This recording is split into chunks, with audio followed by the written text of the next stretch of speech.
So I don't know if you heard about this, but I thought it was pretty interesting.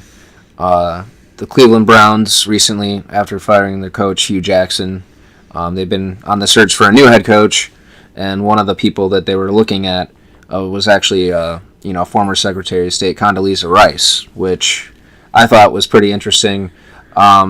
Because the only experience that I'm aware of that she has like in the realm of football is she is apparently on like the committee for like the college football playoff selection committee, or at least used to be. But now, apparently she passed up on the offer and everything, so it's not going to happen. But I mean, what are your thoughts on that? So I gotta admit, like when I saw that, I thought it was I don't know if it was or not, but like on Not the Onion, you know what I mean? That just seems like an Onion thing that the Browns would want.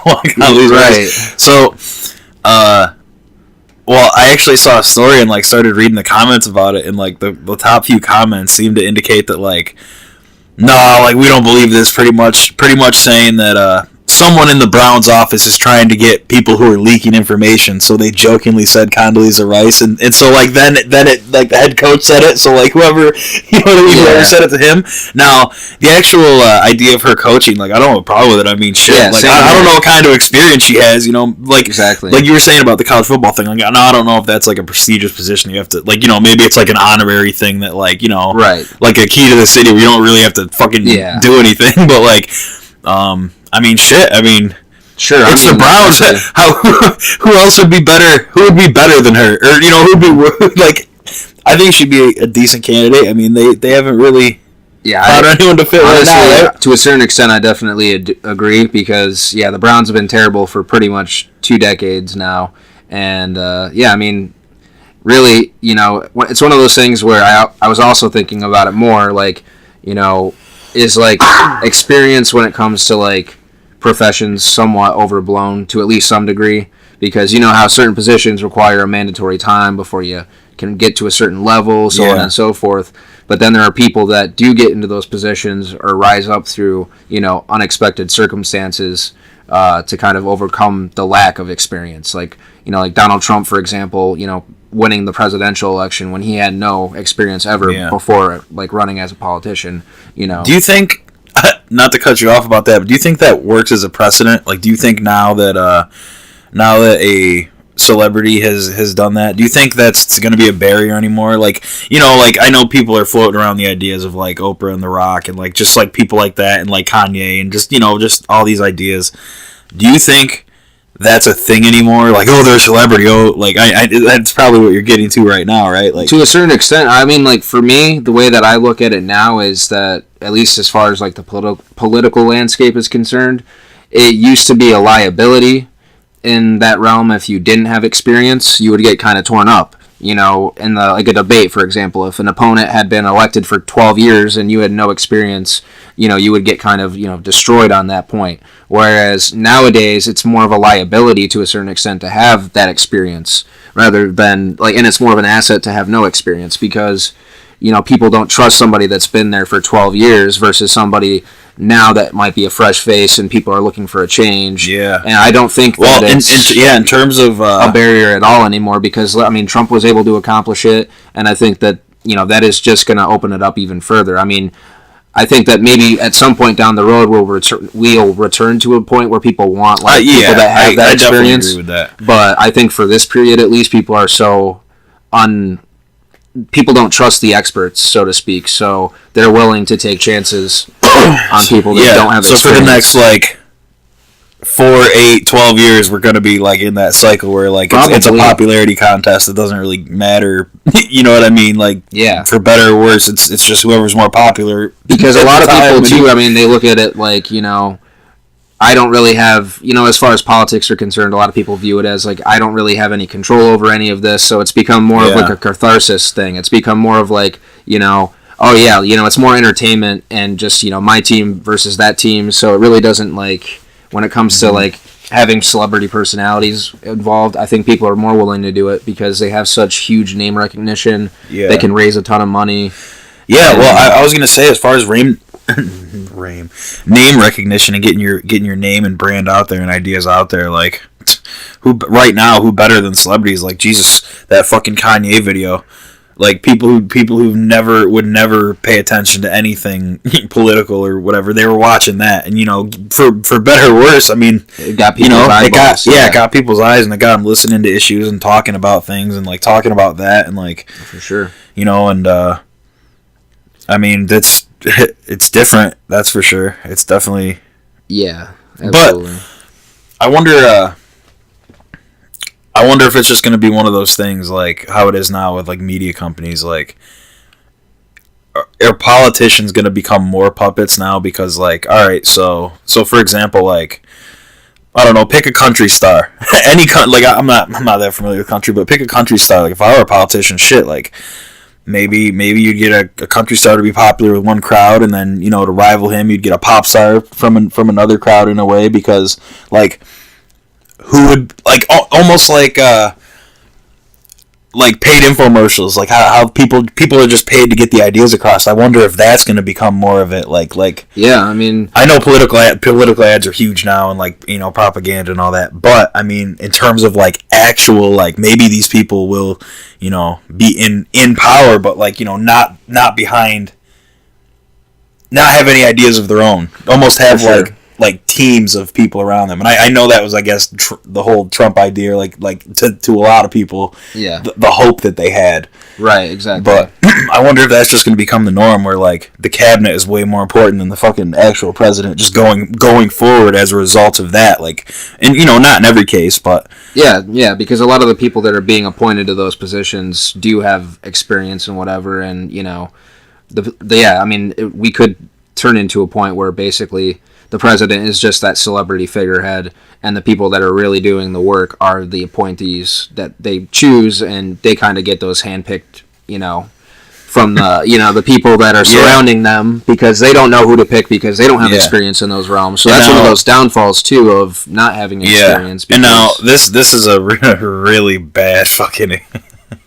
This is a really bad example now, but like just like growing up with like the brand names, like Subway, Jared from Subway. Obviously, he turned out to be a pedophile and do a bunch of fucked up shit. But like, that's how I feel like it's gonna be. Is gonna be like there's, there really will be like a mascot celebrity for each party or each ideology just moving forward. I can almost see that. I could definitely see it. I mean, there's been a lot of celebrities, like you mentioned before, that are flirting with the idea of running in 2020.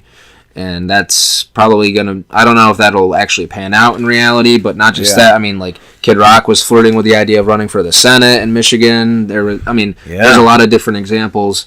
And, I mean, to a certain extent, I don't know how far that really... That doesn't all get you all the way across. Like, for example, just recently in New York State, there was a primary between Cynthia Nixon, the actress from, like, Sex and the City, on another project. They picked the wrong one. And she ended up, losing pretty badly. But Cuomo also, I mean, there's a lot of other dynamics you have to take into account. It's not the same exact thing. So I was listening to that podcast with, I don't know what the fuck his name is, politician that was on Rogan's one time, and he was talking about Cuomo and Nixon, and he said pretty much that, it was probably Larry Sharp, is that what yes. about? Yeah. He was saying that Cuomo had such a stronghold on even the debates, that these people had to poll a certain percent in these polls that like they weren't even on. They had to get essentially get write-in like 2,000 to 3,000 write-in ballots on like a poll that means nothing, just to be able to talk on the same platform, because he gets to control the rules of who gets to participate in these things because of the position he's in. It's fucking hilarious. I mean, it's just I mean, it's one of those things that's really crazy too, that a lot of people aren't aware of, but I mean that extends too to like presidential debates, because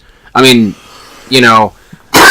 basically, I think it was in the 90s, I can't remember exactly when it happened, but the presidential debates used to be run by the League of Women Voters, and now after that it got turned under the control of the Commission on Presidential Debates, or Commission of Presidential Debates, CPD.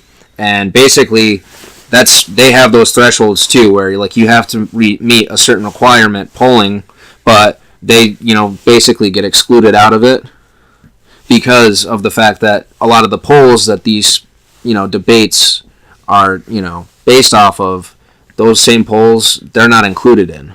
that's one of those things that like Gary Johnson would complain about is like the Libertarian candidate in 2016, and that other third-party candidates always complain about is that all these things are structured in such a way to control it so that those outside voices kind of get blocked out. I agree with you. And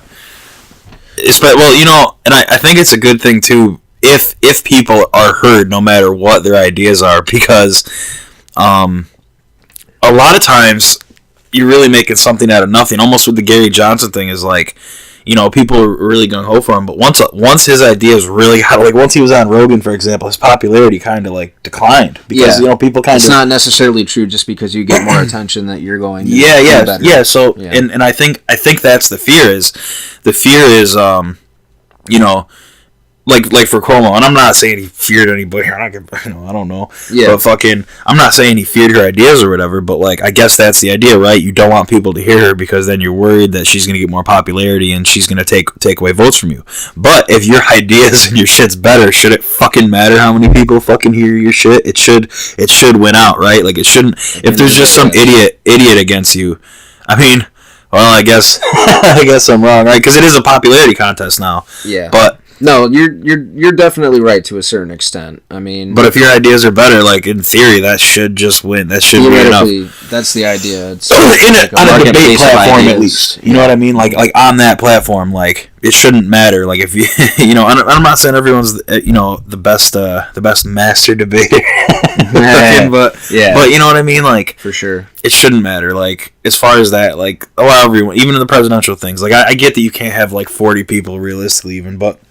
Like, I don't know, have the top 10 people talk, and not just on these limited platforms. Yeah, limited platforms and like, 30 seconds each and like only on certain networks and like other ones don't go on other networks. No, like fucking all networks, simple fucking broadcast, fucking open debates, go. Like, and it should be, there does have to be a limit. Like you can't allow everyone in there. You can't allow someone with like for the like if they only have 2,000 people who know who they are in the whole fucking country, like okay, come on, you're not going to be on the fucking debate. Yeah, sorry. I do understand. Like, exactly. But they kind of manipulate that need to and they blow it out of proportion. Yeah. You know what I mean? So did you hear that Amazon bid for 22 regional sports networks, including Yes Network and like a bunch of other tiers, which means if they get it, and this is Disney selling this, so if they get this, Yes Network and a bunch of other sporting things are going to be on Amazon, probably Amazon Prime streaming service. Yeah. So that was only the first bid. But Amazon's in the running. There's a bunch of other companies. There's going to be another bid in 6 months. But how crazy would that be if Amazon won that? Just like the idea that major sports, the New York Yankees would be on Amazon Prime exclusively. They wouldn't be on TV like we have them now. Anything like that, like that would be huge. Just for our area alone, that would be huge. How many people are fucking so interested in the Yankees? Definitely. And if you could get it on a platform like that, like why not? Because right now, a lot of people pay the full cable fucking subscription just for the Yankees. Exactly. I don't like my dad. That's a big reason why he has cable, just because of the Yankees, and know. Whereas if you could get it through Prime streaming service for $12 a month or something. Yeah, 120 a year compared. 120 a year compared to 120 a month almost for the whole package and everything. Like yeah, for sure. I mean, that's definitely very interesting too, because I mean it's just another part of Amazon kind of taking over the world, so to speak. You know what I mean? And getting control of a lot of different things. Yeah. And just getting bigger and bigger. And they started with books. We were watching that shit. I mean, that's well known. But we were specifically watching that thing yesterday with the start of Amazon. How the guys were selling books out of warehouses, and like it just became too big, and they just had to start moving to other things. And obviously now Amazon's just like almost too big, like scary big. Yeah, like scary experimenting with drones and like there's definitely a lot of problems with them now. But for sure, it is definitely interesting, and I think you're right that a lot of people, if that all pans out the way that it seems like it may, would probably cut the cord because I mean, a lot of people, they just get it for the sports, So. Yeah. Now Fox is expected to win that in to win the programming back from Disney. But I mean, it's an interesting shift, regardless, in the sense that they may not get it. Just the fact that they're a major player in this is ridiculous, and that's going to be the future of it too. So, and I think all these things can be done, and streams can be the new medium, so long as they don't keep separating. So, for example, if the Yankees were on their own streaming network for $10 a month. Mm-hmm. Exactly. That's when cable would become more affordable again. To a certain extent. Because if somebody's getting the Yankees thing for $10 a month, Netflix for $10 a month, another channel that they can't get on whatever platform for $20 a month, then at a certain level you're going to approach those points of. And there's a lot of people already that have that kind of, they have like Hulu TV that they pay a certain amount for, they have like YouTube TV, they have Netflix, and like at that rate you're already paying the same level pretty much that you were, so you're right. I mean, I think that the genius and brilliance of them is within platforms like with Netflix, where you get so much for such little price. But if you have everything separated into each individual streaming service for each minute programming, that's not going to be a good look. Yeah, well, like with the whole Disney streaming thing, like Disney's going to open their own streaming platform, because right now, or maybe not now even, but their stuff's on Netflix, on all the different platforms, split, whatever. They have ESPN Plus that they just rolled out for streaming service. The most recent, I think, Pacquiao boxing match was broadcast exclusively on that. And it's like $4.99 per month, I think. And, a lot of people may opt for that, and... UFC prelims and a lot of UFC cards are going to be on the ESPN Plus. There's only a few cards a year on ESPN, but a lot of cards on ESPN Plus. So they're really trying to drive that. And DAZN. And they have the resources to get it to a point where it could be. The Bellator streaming thing that Bellator just joined, they're huge. They're not necessarily huge in North America right now, but globally they have fucking crazy shit going on. That's going to become a must-get thing for a lot of people. And I'm not entirely sure, what other big events are coming to that, but that's something to watch out for. And for sure. So, what movie in the past were you excited for that turned out to be a complete shit show, just not worth the watch? And mine, on my birthday when I was a kid, Spider-Man 3 came out, and I was excited to see it like everybody. The first two movies are crazy. Tobey Maguire is my man. He was the Spider-Man to me, then, at that point at least.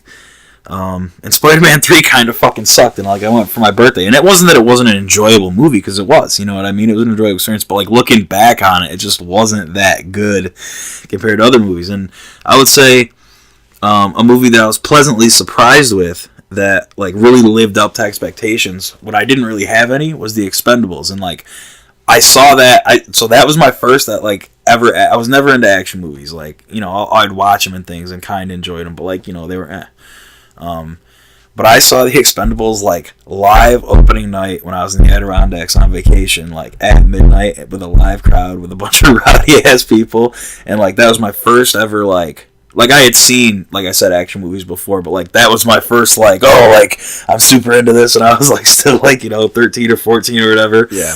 And that was fucking nuts, just seeing all the crazy explosions, and they had everybody in that. They had Randy Couture, they had fucking Jet Li, they had fucking pretty much literally everybody. Stone Cold was in that, and I, being a huge wrestling fan, that was nuts. Mm-hmm. And yeah, I mean, so what movies did or didn't live up to the hype?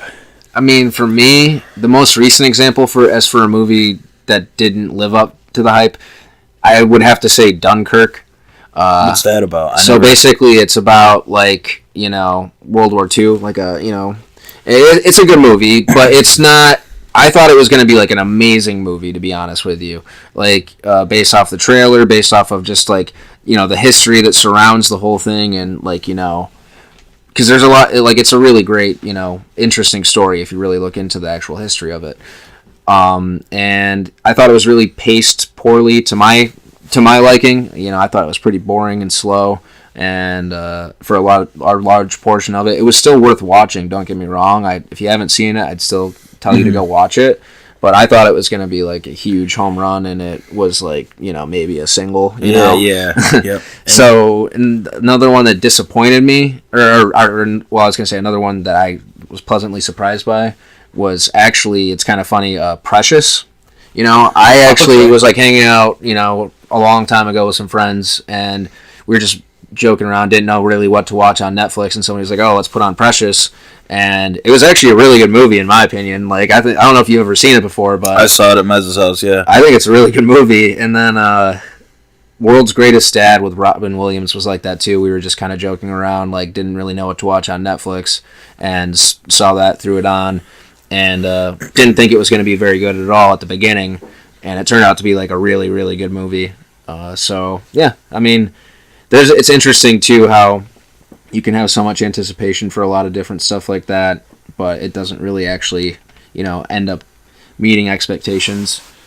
I don't really watch a lot of movies recently that have come out, you know what I mean? So I can't necessarily speak on that, but like when I was younger, for sure, there's a couple movies that were, you know, pleasant surprises and big disappointments. And excuse my coughing, I'm just sick as shit.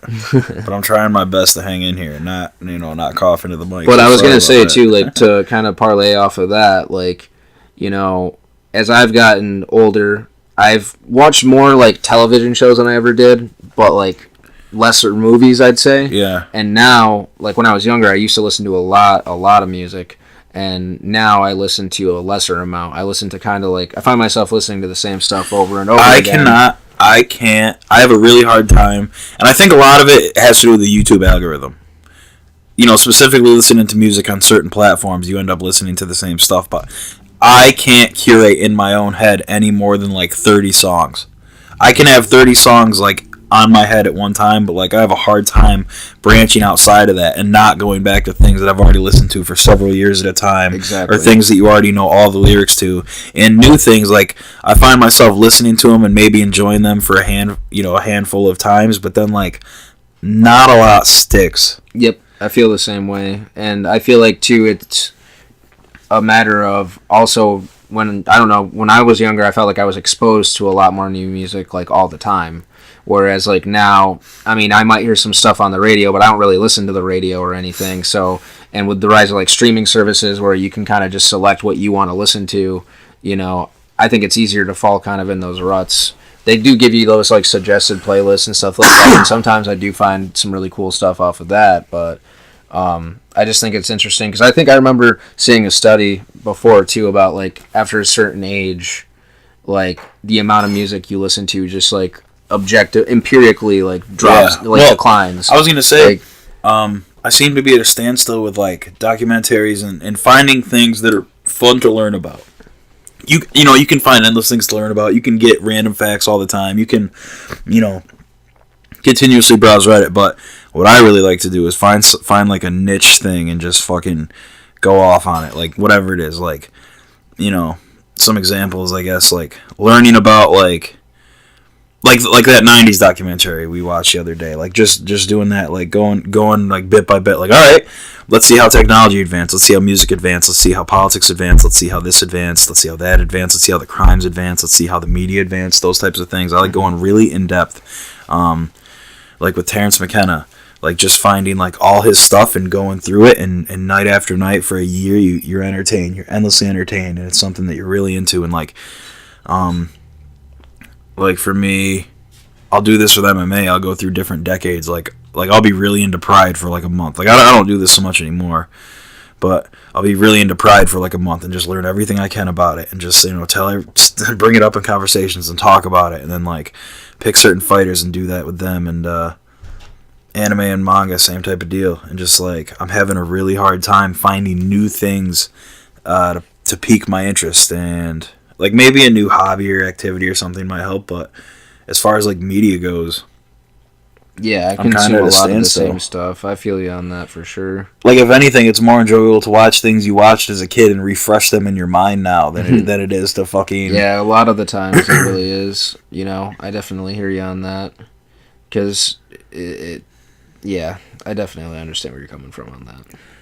And yeah, like, so like even documentary wise, like now we're coming to the point where we're getting rehashed, like the O.J. Simpson case. I'm not saying that wasn't good. I haven't watched all of it. It was really good, to be honest. Yeah, yeah, no, of course. I know what you're saying. I know what you're getting at, though. Everybody knows what happens. It's not a it's rehash. Yep. And yes, it might be done better than it was before. Like for movies, for example. What do we have coming out? We have live action Aladdin. We have live action Lion King. We have live action this, that, the other fucking thing. And it's not that I'm not interested in seeing them, because I am. I'll be the first one there to fucking, see it. Maybe like Aladdin. Oh my god, I love Aladdin. I'll be the first one there to see it. But it's not new. It's rehash. It's the same thing. And I guess people, you can get into the argument. Everything's rehash. What's new? Like, what's new content? Like, there's no real original stories. But I think we're getting to a point where, like, too many things are getting rebooted too rapidly. And don't get me wrong, things should be rebooted. Mm-hmm. Every, 40 or 50 years, once they're actually, the generation is through with it. You know what I mean? Right, I understand. Sure. Like Star Wars. Star Wars, they probably picked a decent time to reboot it. You know what I mean? A new generation of people, in theory, that could latch on to things that aren't going to be like the old Star Wars fans.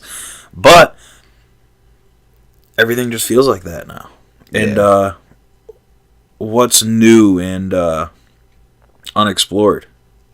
I can't really think of much that I haven't already jumped into. And yes, there's different routes of medicine and physics and things you can go down.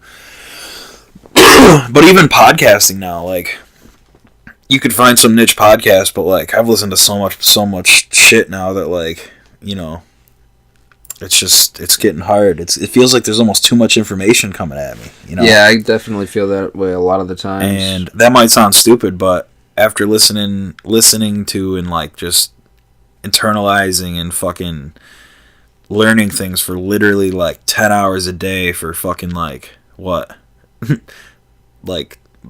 this is just outside of school. This is nothing to do with school or work or professions or learning things for that reason. This is literally just from podcasting, that much time per day listening and internalizing all this stuff for 10 years straight. At what point is it too much information? And I'm not saying there's definitely burnout. There's definitely burnout that comes into play. I mean, it's sensory overload to a certain extent, just because you do at times get overwhelmed by it. It's I feel that same way a lot with politics, because I've been so into it for so long that after doing it for so long, consuming so much of it for so long, it gets to a point where you're burnt out. You obviously still care, you still look into it, you still whatever, but it's sometimes it's more difficult to have your interest as peaked as it once was by those things.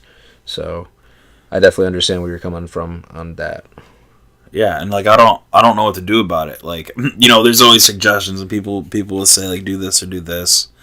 But as far as media consumption, I wonder what the next level is.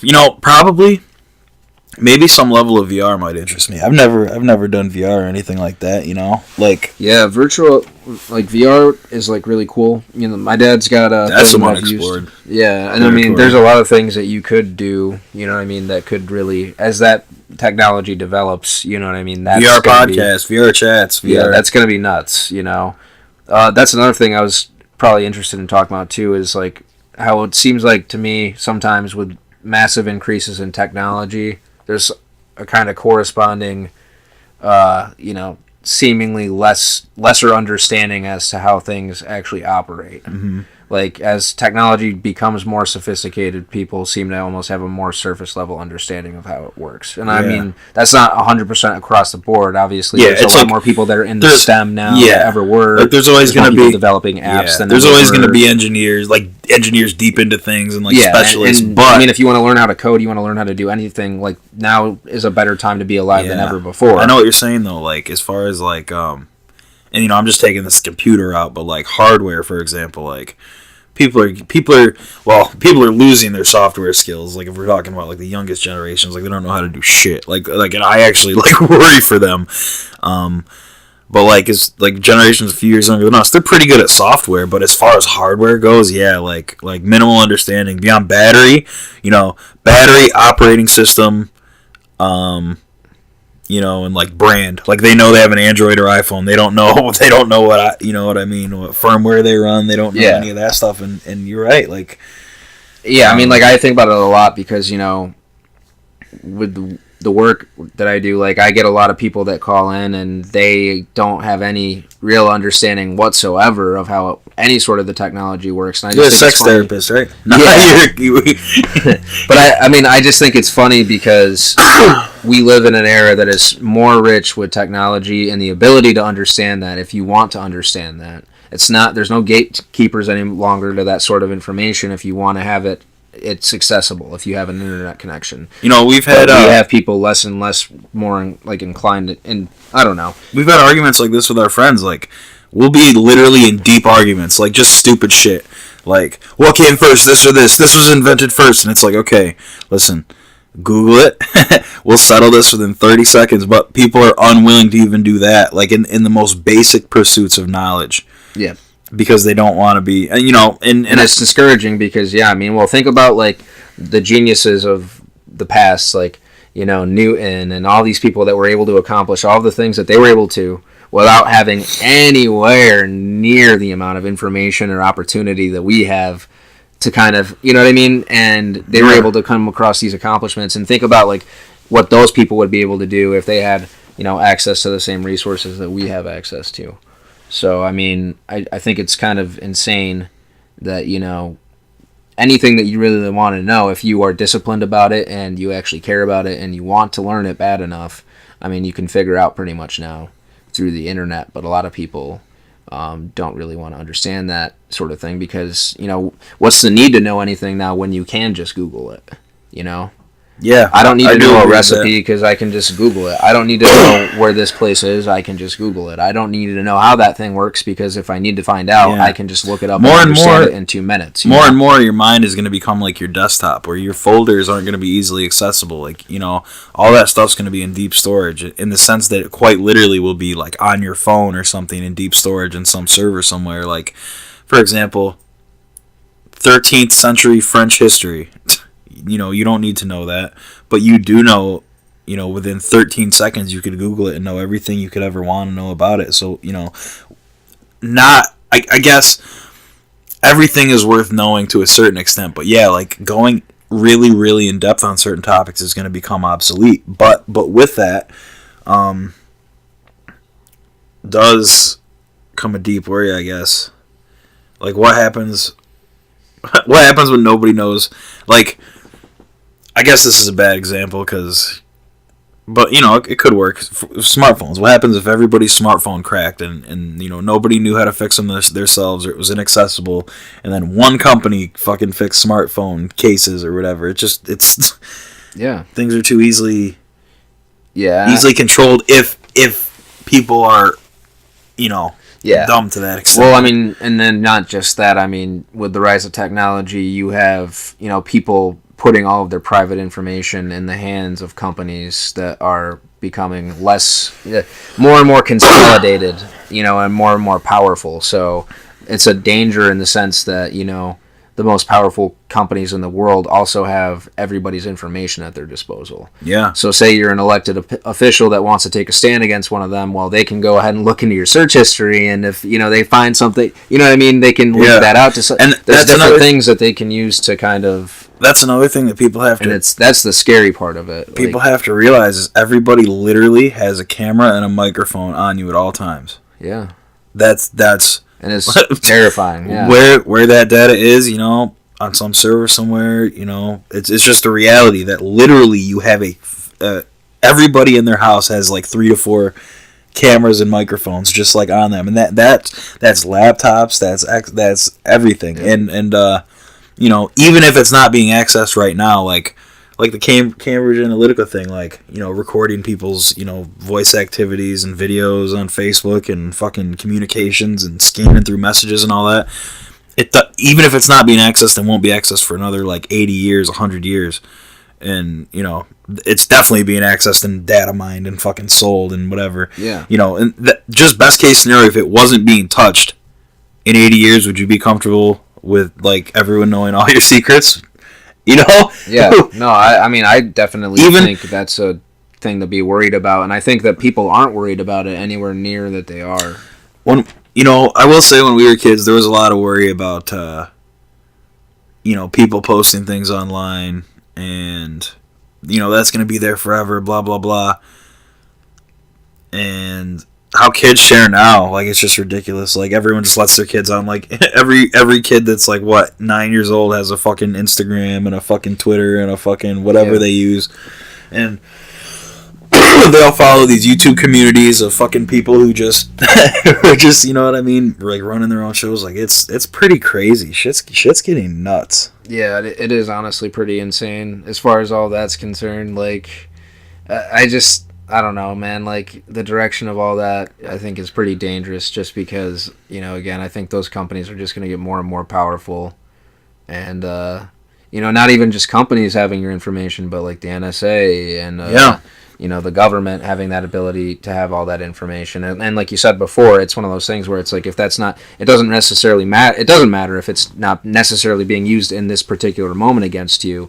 But, do you really want, the government having in some database that information about you in the event, like let's say, hey, they do want to go after you for some particular reason. Do you want them to have that information accessible? I mean, I think that it's dangerous. And I also think that maybe to a certain extent, I definitely remember when I was younger and I, created my MySpace and everything, my parents and everything always, not just parents, but hearing it at school and everything about how, you got to be careful about what you post online because this is always you can't delete it, blah, blah, blah, which is, definitely true.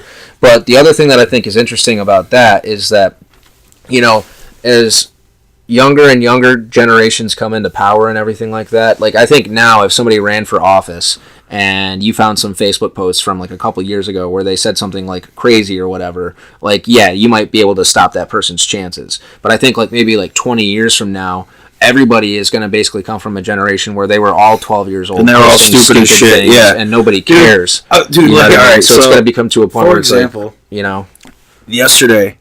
So I run this podcast page or whatever. I start getting random fucking followers. And like you said, there's kids like swearing at each other, saying they're going to kill each other and shit. And they're all just like high school age or like middle school age high school kids. And like you said, like, everybody's going to have that on there at some point. You know what I mean? Like, everybody's going to have something stupid that they posted online. And I think everybody is going to kind of come to a consensus of like, yeah, everybody posted something stupid online. Who cares?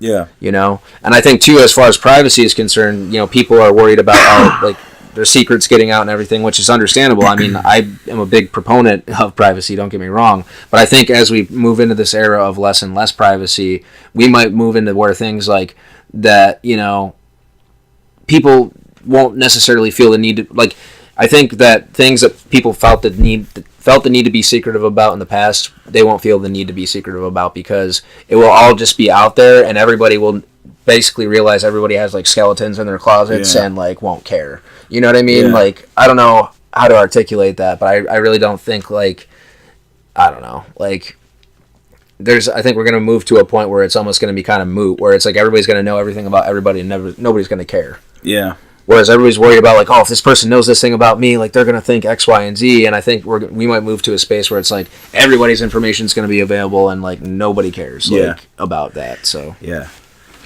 All right. Anything else on that? No, that's good for me. All right. So that was a good one. Shit's changed a lot in the last 10, 15 years. Like, definitely. So Mythbusters saved a woman's life because this lady, she found herself in her car fully submerged underwater, and she remembered on Mythbusters that she has to wait until the pressure equalizes inside and outside the car until she can open the door, and then she can easily open the door.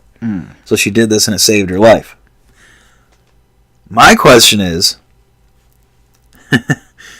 how many lives has Mythbusters cost from people trying to replicate stupid fucking experiments? And I love Mythbusters. I used to watch the show all the time. It was great. I learned a lot, and it was awesome. But, like, how much, how many lives has it cost? Probably quite a few. I'm sure that you could probably find some documented cases, or maybe not. But I mean, I mean, it's like the same thing with like Jackass. I was just gonna say that. Like, you know what I mean? Where to a certain extent, it's like, or famous personalities. Like, say somebody says something outrageous, like, we'll think about like Milo Yiannopoulos, for example. Okay, like he says something controversial and outrageous. Say some crazed follower of him goes out and does something crazy. People will blame him for that action, and it's one of those things where it's like you can't. It's There's I don't know. It's an interesting argument because you can't really hold somebody responsible for the actions of another person that they don't know and they didn't communicate with, and all that. But at the same time, like, you have to take into account when you make public statements and you're a public celebrity, there's going to be people that support you that are probably crazy. Like, there's crazy people that support everybody. And if you're big enough, there's going to be crazy people that like you and they're going to take your words very seriously. So you have to kind of have responsibility when you speak to a certain extent. So there's kind of like a fine line with all that, I don't know. But so another thing I was thinking about, just because we were talking about that, who is chronicling technology right now as a whole? Like, who, like, obviously there are people who are like writing books, but like what Engadget probably, you know what I mean? Yeah. I mean Wired, yeah, companies like that. But even those I feel like are going out of business. Like Engadget used to be super popular. Yeah. Wired used to be, super popular, but now they're magazines switching to Wired's really good still. I mean, a lot of times, like, but I do feel like they're kind of lesser and lesser wanted. I mean, I don't know, man. It's interesting because I don't really know who is chronicling that sort of information, because you have less and less gatekeepers, because now you have, I guess, these other alternate things sprouting up that are a lot smaller that could be fruitful, but at the same time it's like interesting. Because that's, like one of the ideas of the internet, right? Is you have this decentralized community where everybody can kind of do whatever. But whoever wins, whoever wins can write the history. Yeah, exactly. That's the whole thing of centralization, is that when somebody does get the power, like, they can consolidate it all. And just like thinking about like relating this to wrestling and even UFC, like, does it matter if Pride was bigger than UFC for like 4 years, from like 2003 to 2007? No, it doesn't matter, because the UFC bought them in the end. So now the UFC is always going to be the bigger, better brand historically, and that's just the way the narrative goes. Same thing with wrestling. Yep. WCW is never going to get their credit as the company that they were just because they lost the war. So, like, similar type of deal. And I just definitely. I mean, it's one of those things where, as far as that's like concerned with UFC and Pride, like. And everything like that. Yeah, I mean, history. I mean, what's the saying? Like, history is written by the victors, or whatever. Like, I mean, yeah, if you win, I mean, basically that's going to be the narrative, and it doesn't really matter what actually happened, like, to a certain extent. Did you hear that the Toys R Us workers got severance packages? No, I did not hear about that, but that's pretty interesting. Of $600 each. $660 each. That's it. And that wasn't, like, tiered separately for, like, different employees and stuff? It might have been. I don't know, but that's... It might have been, but I don't believe so. I mean, like, I'm sure, like, the higher-ups still got their, I'm sure, like, the executives did, but like, if you're a manager, did you get the same as, like, a guy that just started there, like, 2 weeks before they closed? You know what I mean? I'm pretty sure it was split evenly, almost between, like, 200 and... Or, like, not 200. I think it was split between... fucking like 30,000 people, about like 30,000 employees, like, across the country. I mean, it's something. It's definitely something, but like compared to what I'm sure they were, like, you know what I mean. That's actually owed. That's less than pennies on the dollar, I'm sure. Yeah, I definitely agree. I mean, as far as that's concerned, it's really unfortunate how you can definitely spend a lot of time working for a company and then they can go out of business, and that's the best thing that they can provide for you. Meanwhile, like we talked about before, I'm sure the executives still got plenty of money and everything. And it's unfortunate. I mean, it's not the only time that that's ever happened. It won't be the only time that it ever happens again. I'm definitely sure of that. But yeah, I mean, I would definitely be pretty bitter about that if I was an employee that worked there for a couple years and put a lot of my time and energy into the place. And... it's one thing to go out of business, but it's another thing to, like... And you had it guaranteed, too. Some basic commitments. The fact that you had it fucking, guaranteed and just get it, like, essentially ripped away from you because, we're going out of business. Hey, there's no notice, but fuck you guys. Something happens with people's pensions all the time with different companies going out of business and that's unfortunate too because people don't realize that, pensions and things like that are deferred wages. Like, you get paid less in your paycheck now so that when you're done, you get access to that. So it's essentially theft when somebody takes your pension away from you because that's money that you should have been paid in each one of your paychecks that you deferred so that you could have access to it later. So it's not a matter of like them giving you a benefit.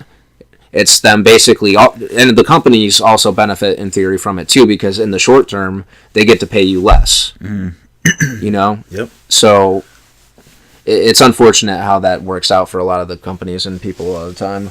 And I mean, another thing that I kind of wanted to talk about too regarding sort of that was like, how do you like measure the well-being of a society to a certain extent?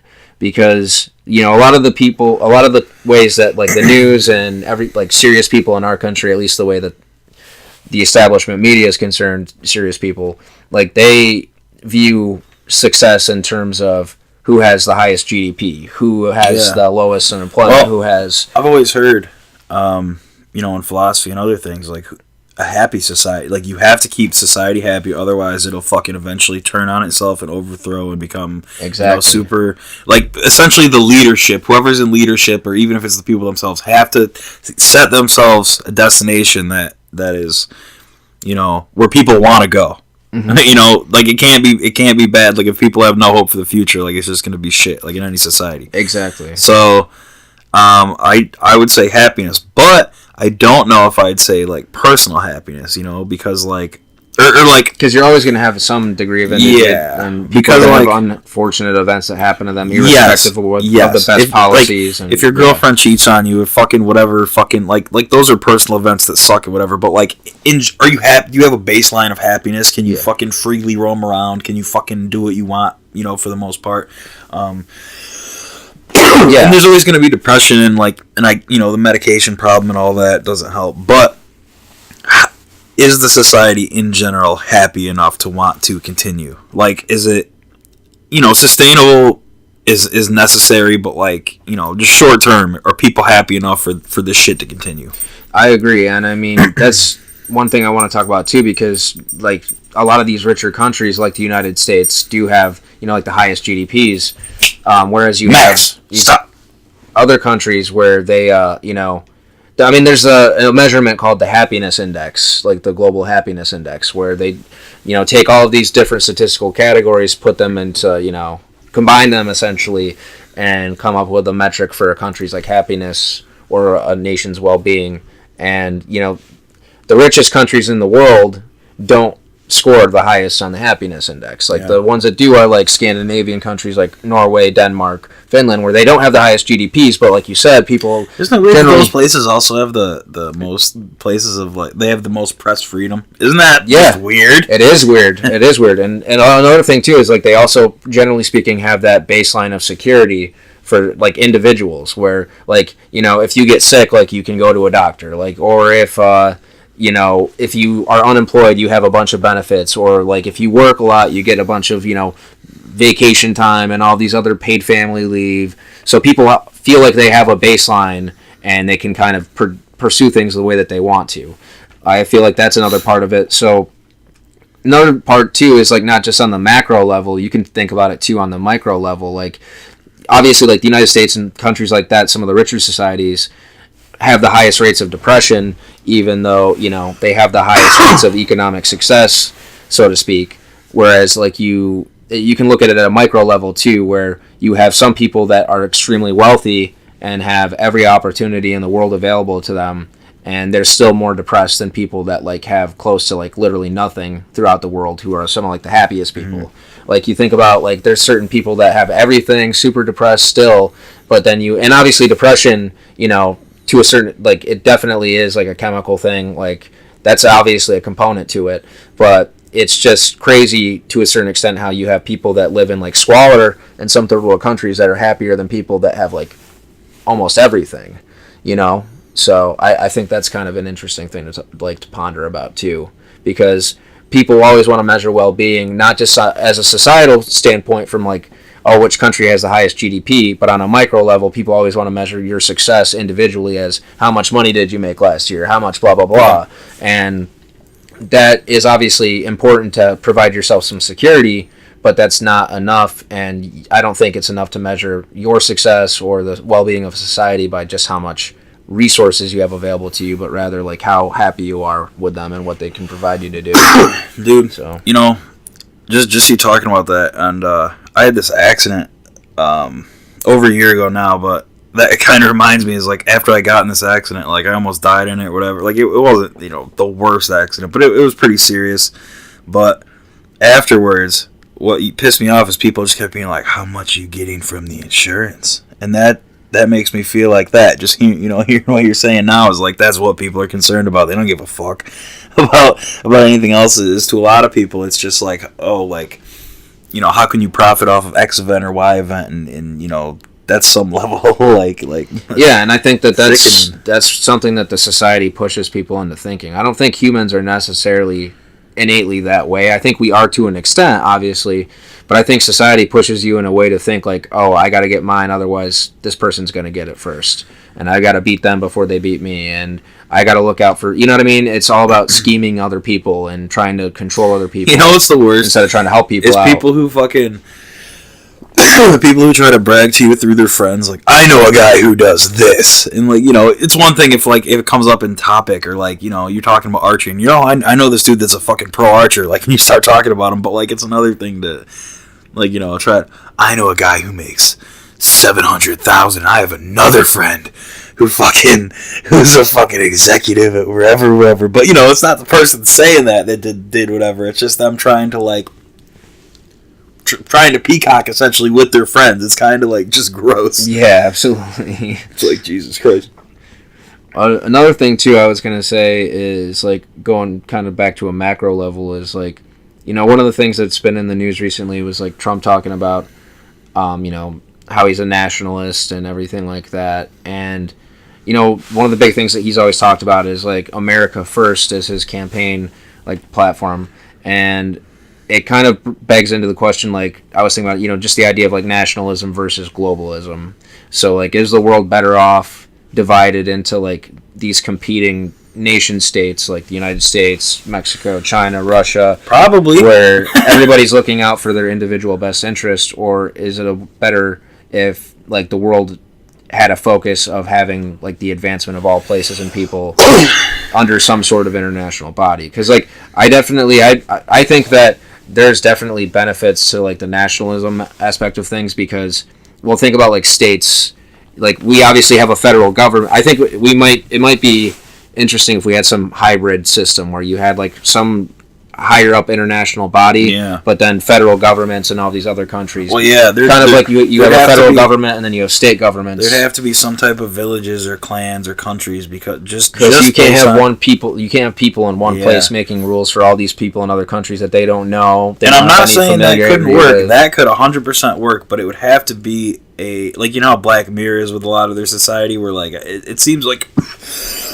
It seems like most people are under like one central control. Like they're all kind of like brainwashed the same way. They all almost, and I haven't gotten very far in it. You know what I mean? But yeah, as far as where I am now, it almost feels like everyone's just like in their own robotic thing. And like if you stripped away, you know, a lot of things and like a lot of freedoms, you could totally have that. You could have people under that type of system. But in order to preserve any type of culture, any type of art or any type of things like that, like I think it would be hard to do, hard to have one central thing. And you know, who would look out for, I'm not even saying each individual group, but just say you have 1 billion people, right? Mm-hmm. Like, just mathematically, wouldn't it be easier to assign, like, you know, everybody has their own rations, I guess. Like, and I guess rations is the wrong word, because it's gonna sound like super whatever. But, yeah, I know what you're saying. But you know what I mean. Like, there needs to be, like, for example, the Supreme Court right? If there was just one world Supreme Court, they couldn't hear more than fucking, what, 300 cases a year? Yeah. So, like, you know, they're just, I just don't think it would work on that scale with however many billion people. Not now, because now I know how many billion people we have, but, like, by the time something like this would happen, there'd be, like, 20 billion people and, like, fucking... Yeah. I think that it's... Because I think that globalism as a goal is noble, for sure, in its intention, at least. The idea of, like, we should look at each other as, like, a human family rather than, like, I'm an American and you're a Chinese person. You know what I mean? Like, I feel like that is a good thing to look at the world that way. And, like, I mean, you could also argue, as far as, like, nationalism is concerned, that, you know, that's what results in a lot of wars and things like that, because you have nation states competing over resources rather than trying to, like, share them. But that's not necessarily easily solved, because as far as, like, pragmatically, being pragmatic about it, it's difficult for me to visualize that sort of body being able to take place, because I think all countries would kind of revolt against that. I don't think that people in each country would literally have to be like a Genghis Khan type of deal, where the one dude just roams around and fucking... And I think it would also end up being sort of like the United Nations operates, where it's like, yes, it's an international body in name, but really the United States and, you know, the big countries, the powerful countries, really control what goes on there. So it's like, you could have that same dynamic at play if you had another international body developed, where basically the super rich countries or the most powerful countries still really run the show, and it's not equal representation. And I think too, it's like, it's important to have people making decisions governing places that are, like, there and are familiar with those places. Yeah. Like, I don't think it'd be difficult for somebody to write, like, you know, a local ordinance about how we should, you know, deal with, you know, snow problems here in upstate New York from Beijing or from Brussels or from... Although, I should mention, though, that I did say this a long time ago, and I still do think that this is a possibility. If the population gets massively downsized by, like, say, fucking anything, asteroid, climate change, whatever, Alex like, Jones. if we revert...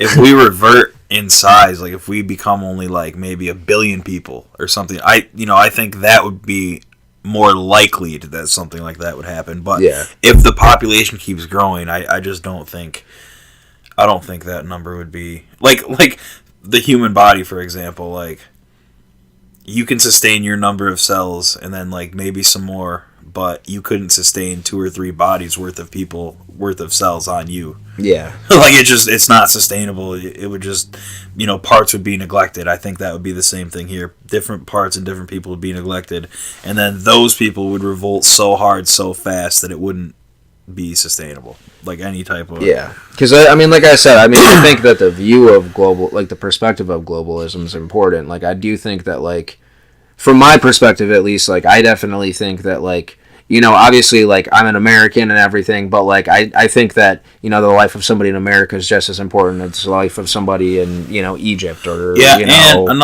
another thing is, you know, how long would it take to develop systems where we wouldn't have to have kids killed in different countries to sustain, like, even our... Like, not even our level, because our level is probably not sustainable, but, like, you know, like, 1890 level of technology, just, like, across the globe. Like, how, like, you know, I guess maybe not a revert in technology, but, you know, we can't be using as much energy as we are, that type of thing, and, like, natural resources, and, like, just we have to have people on the bottom of the totem pole right now to have our Absolutely. I mean, everything that's sustainable. One of the, yeah. How long or what would need to be done to make it so that's not a reality? And is that possible? Like, do you always need an outsider? Like, for example, even if it wasn't people, do we always need something under us, like a machine or another? That's what I think is the goal of. That's what I think the goal should be. Is because to me, it's like, yeah, I definitely know what you're saying. That the way that our economic system is developed, like, you need to have, like. It thrives off of the fact that it has, like, the ability to exploit people that make, like, and people, no money to sell shoes to us for $150. People we never see, just, you know, but, like, it's still you know, people, like, and it's one of those things too where, I mean, with that's concerned, I think that the goal is that as technology increases, like and automation happens, like that's the dream is that automation will liberate humanity because it will take it away the need for us to do all these menial jobs and tasks. We'll be able to get them completed more efficiently than we ever could, and it would liberate us from the need to do that, and we could be freed up to do what we really want to do. But the problem with that becomes that if you don't change the way that our economic system is configured, then that's going to be really bad for a lot of people. Automation is just going to lead to a lot of people being displaced from jobs, and the people that are extremely wealthy now that control all the means of production, the automated machinery, they're going to get even wealthier. And that inequality is going to get to a certain point where it's either going to reach a tipping point and you're going to have like massive chaos and revolution in my mind, or you would have to have it where you have those people that get so exorbitantly wealthy respond rationally and provide some sort of like UBI, like universal basic income for the population. Like that's the only way that I think that that sort of thing could like happen and become sustainable. And I do think it's possible. Well, I definitely do think it is, because I think we're going to have such a society, like a technologically rich society, that everybody could have a baseline provided, and it wouldn't probably be I don't think it's as difficult or impossible as people think it is. But I think the problem is that I think we'd have to have a massive change in the way that people. I really do think there'd need to be a big catastrophic event first. And I don't mean like human like terrorism or anything like that. I mean on a larger scale. I mean almost like an ice age wiping out a continent, or like California. Like you know, there's a lot of jokes in the memes about California dropping off the ocean. What if California fucking tomorrow fucking sunk into the ocean and everybody died because they couldn't evacuate them, and only like 1% of the population who could get to boats and whatever and could float and swim that long without getting hypothermia or whatever the fuck, you know what I mean, could live. That would open a lot, like that, like, you know how people fucking felt on like 9/11, just like, and you know, nothing to do with like going to war, but like just, you know, like, oh my god, like heart unified, like it touched everyone's fucking soul pretty much, right? Like imagine the effect something like that would have, and I almost think something like that's necessary to have people have this massive mindset change, and I'd like to think it's not, but you know what, there's not. Things don't get too much better usually after they get worse, and like trees are, you know, like the tree thing and gas emissions are a great example. Like, you know, there's more people than ever being sustainable today than there ever were, but there's more, you know, emissions than there ever were, so it doesn't really fucking matter. Yeah, for sure, and I definitely know what you're talking about. I mean, as far as, you know, all that, I definitely think that we'd have to have a massive change in the way that people think, and not just that. Like, we'd have to have a change in the way that everything's structured. But I do think that, like, it's not only... I think a catastrophic event could help or hurt that. It could go either way. But I also think that it's going to get to the point, really, where there's going to be, like, no choice. Where I really do foresee the future being, like, you have most industries and most jobs being automated out. You're still going to have some jobs, obviously, and we shouldn't look at that as, like, cynically. Like, that should be a thing that we should be, like, happy about, really, you know what I mean, theoretically, because, again, it should be liberating us. But I think that that's not going to, if the economic system doesn't get reconfigured, and if everybody doesn't get, like, those basic protections, and nobody has any opportunity for, like, those jobs anymore that used to exist, you're going to have either, like, a massive revolt of some sort where everything is going to get really bad, or you're going to have it where they're going to have, like, the people that are at the top are going to have to, like, give up a little bit to ensure some degree of stability. Yeah. Because you can't have that many people without anything. So, as far as, what do you foresee happening, and we'll probably wrap this up after this, if you know what I mean? We've been going for... It's a long one so far. For about an hour now. What do you foresee happening with the water crisis? Like, if water tomorrow, and, you know, it's probably, like, a couple decades out, but if water tomorrow became a super valuable resource that, like, we couldn't find, or, like, was very rare, it cost $10 per bottle of water, do you think our countries would band together? Like, do you think the United States No. would come together and make sure everyone in the United States had water, or do you think it would or do you think it would be just like the elites of the different nations would band together and the elites would be fine? Or do you think it would be like world war, or do you think it would be class war? I think it would be a combination of the both. I mean, as far as like the world war aspect of it would be concerned, yeah. I mean that is one of the things that definitely scares me about the future, as far as like, resource scarcity, the rise of extreme climate change, all that sort of stuff, because you're going to have massive migration crises, refugee crises, where people are going to be fleeing these catastrophic natural disasters, and countries are going to become literally uninhabitable depending on what models you're looking at, and those people are going to have to go somewhere. And I don't think that the response from other countries is going to be like, come on in, like, we'll help you out, you're on our team now. Like, I think the response from countries is going to be like, build walls. Like, no, lock them out, like us first. Well, yeah, but and then on a smaller scale, if we were internally, I do think that the elites are obviously, I think 100%. The elites are going to look. I think they may look out for each other internationally to a certain extent, but they're going to look out for themselves first. So, like, if we had the countries as they were today in the same power scale we had today, we'd have, Russia with a wall around it, China with a wall around it, and us with a wall around it. Maybe Canada and maybe Mexico or some country like that with a big. We're talking like the major players. You know what I mean? And the European, like, I'm sure, you know what I mean, they'd be they'd have their own fortification, something there, but the major players. So do you think we'd have like 3 walls essentially, where like you have one wall around a country to keep everybody else from your country out, because those are the lowest of the low, everyone that's not you. Like at that level, right? Because like if you're looking after you have to literally, like, if you're the leader of your country, like, that's your number one goal, to make sure all your citizens like are gonna live and have fucking food and water for this foreseeable future, like you know what I mean? So you start building those things. Then the first wall around the country. Next, then the wall would go to like the major cities. Like New York City would have like the elites there, and they'd shun everybody else out, quite literally kick them out. And like, do you think like so like in LA they'd have like Hollywood boarded off.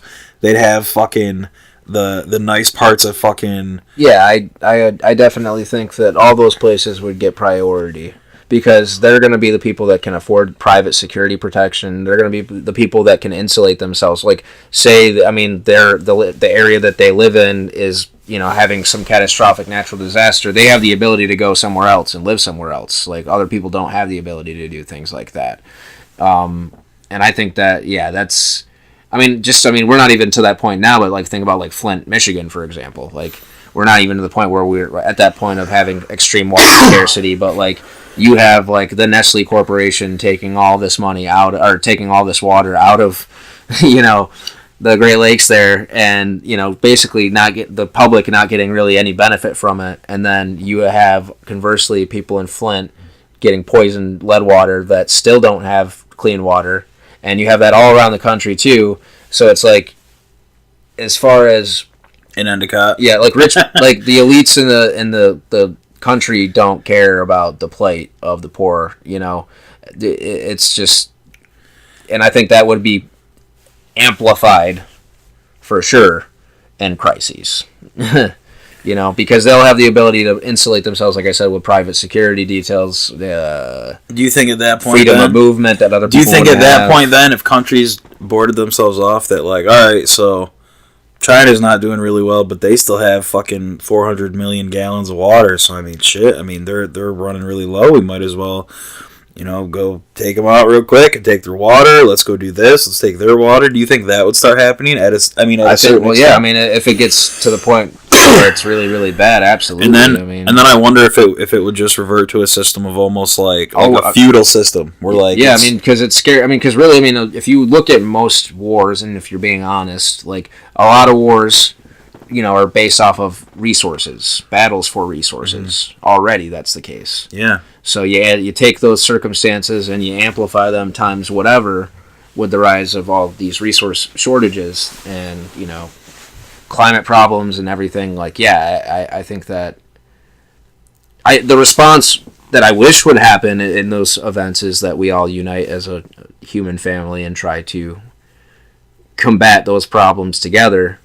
But I do think that people are very tribal, and you know, in modes of crises, they're just gonna, like, I think people are very ugly a lot of the times, like, when it comes to things like that. I don't think they're gonna be wanting to be compassionate and help each other out. I think they're gonna be like, I need to worry about myself, and you know, screw these other people in these other countries, because, you know, we got to make sure that we're okay. And it's like, to some degree, like, okay, you know, whatever, that kind, I get I get that logic, but at the same time, you know, people are people, you know, like, I was just born here by happenstance. Yeah. People were born in Yemen by happenstance. People were born in other countries, Ireland, by happenstance. So it's like, I can't really feel like my life or anybody else's life here is better than, or more important than somebody else's life, because, you know, I've been thinking we about, had no control over happen. You know what I mean? Like, I've been thinking about too, like, what is the level, and it's probably way, way, way more than maybe we could even reach as humans. But what is the level where it wouldn't be sustainable anymore to have, like, when would the natural water cycle not be enough to sustain itself? And I think we're probably far beyond that, but, like, with more, you know, more and more water, like, I guess. Yeah. Well, and then the acidification of the ocean, like, all that sort of stuff too comes into play. Like, yeah, radiation, and I mean, what happens if quite literally, you know, shit's undrinkable, and then. Yeah, there's a lot of big problems that await on that front, but yeah, man. All right, well, thank you for listening. That was episode number 9, and we'll be back in a couple days. Thank you very much.